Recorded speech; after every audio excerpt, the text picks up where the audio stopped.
Hello, everyone. Today's moto vlog is about a topic that is very, very polarized to a lot of people. And that is, do you or don't you let other people ride your motorcycle?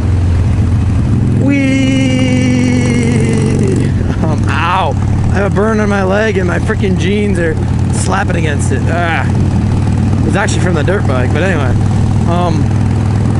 It freaking hurts. It hasn't been doing that forever. Anyway, there we go.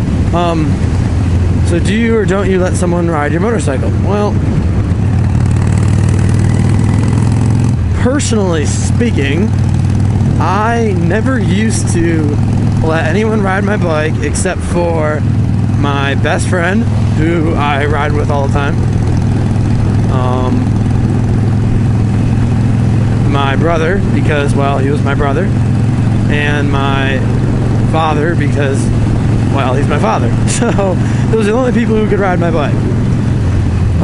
Since then, I have let a couple other people ride it, and people who are less experienced than those three people are at riding. The reason for that is, number one, the bike, it's gotten a little older. It's not worth quite as much as it used to be, so I'm not as worried about it from that perspective. But more importantly, I've realized that as much as I love this thing, anything on this is replaceable, and I can fix. So if something were to break and if somebody were to fall, as long as I know that person will fix it or pay for me to fix it, then I don't really care that much. Only because I'd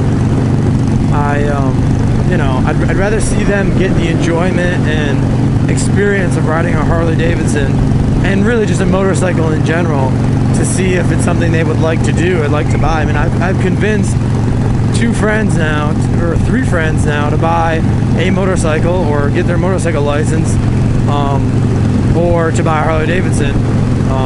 Let's go this way today. Oh, it's gonna be tight. Let's go stop. Okay. I've convinced three people now to get their motorcycle license or buy a Harley, just because they took a little spin on mine, which is pretty damn cool if you ask me. So, I mean, if I could convince people to do that, why the hell not, I mean, that's, to me, I want to see people riding. The more people riding, the better. The more people enjoying this freaking amazing sport, the better. So, why not share the joy, I don't have a 50 grand Harley. Holy crap, I don't remember this turn being that sharp. I don't, have a $50,000, that was a bunch of gravel. I don't remember having a $50,000 Harley motorcycle, so it's like, since I don't have that, I'm fine. I can, if somebody were to dump it, slow speed in the driveway or whatever, and it gets a little scratch or two on it, I mean, it's got scratches on it anyway, it's not the end of the world. And that's what I've realized, Now, you see these YouTube videos of people hopping on people's bikes and freaking wheeling them because they, dump the clutch and crashing into the side of a building. Obviously, yeah, those things can happen, but I definitely only let people who I can trust with my bike ride the bike. If I think that you will not be able to handle it, I won't let you ride it. It's that simple. I only let people ride it who I know I can trust and who I know have enough basic knowledge about motorcycles, or who have ridden a motorcycle and are good at it, to that they won't crash. I had a friend that, there's gravel everywhere on this damn road. Jeez. I had a friend that had never ridden a dirt bike, motorcycle, or whatever in his life, but he's an absolute freaking master at driving a stick. And beyond that, he off-roads with it, with his manual Jeep, and he's driven manuals his whole life, all older vehicles, things that are hard to drive, not just your, a Honda Accord, a 2010 Honda Accord or something. So all vehicles that take some skill.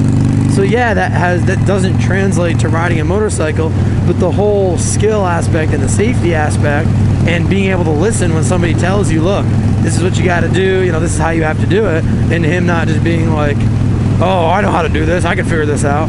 Somebody who actually listens and then takes their time and learns how to use the clutch and learns how to ride the bike. That can be what counts more than anything else. It's just that right there. So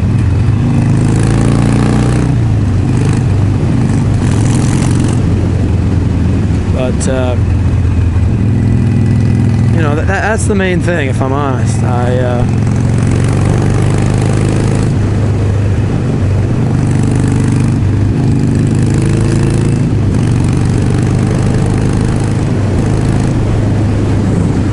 I just want to make sure whoever's hopping on my bike, or any motorcycle for that matter, I can trust them enough.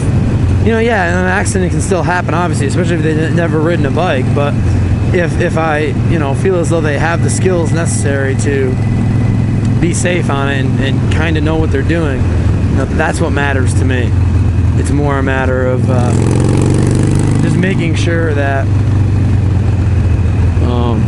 you know, making sure that person will be safe and not hurt themselves. Because if you hurt yourself the first day you take out a motorcycle, especially if it's a friend's motorcycle, it's gonna totally kill, most likely, any want for you to ever ride again. You know, you want that first riding experience for someone to be a good one, because that's what'll make them want to ride again.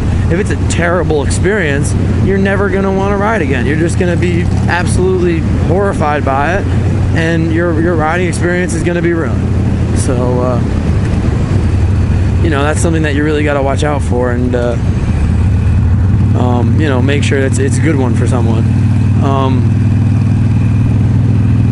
So yeah, be safe out there. I wouldn't recommend, if you have like a big touring bike, or honestly my bike's not the greatest bike to let somebody who's new to riding ride, just because it's very top heavy. But if you have a giant touring bike and, you know, that sort of thing, it's probably not a good idea to let somebody who's never rode ride it, because it's just too big and heavy if they accidentally start to fall or whatever. My bike's really top heavy and it's really tall, so you got to be pretty tall to be able to put your feet on the ground, but it's light enough where you can still catch it and stuff, you know, in case you do start to go down. So just keep that in mind, you know, that's all.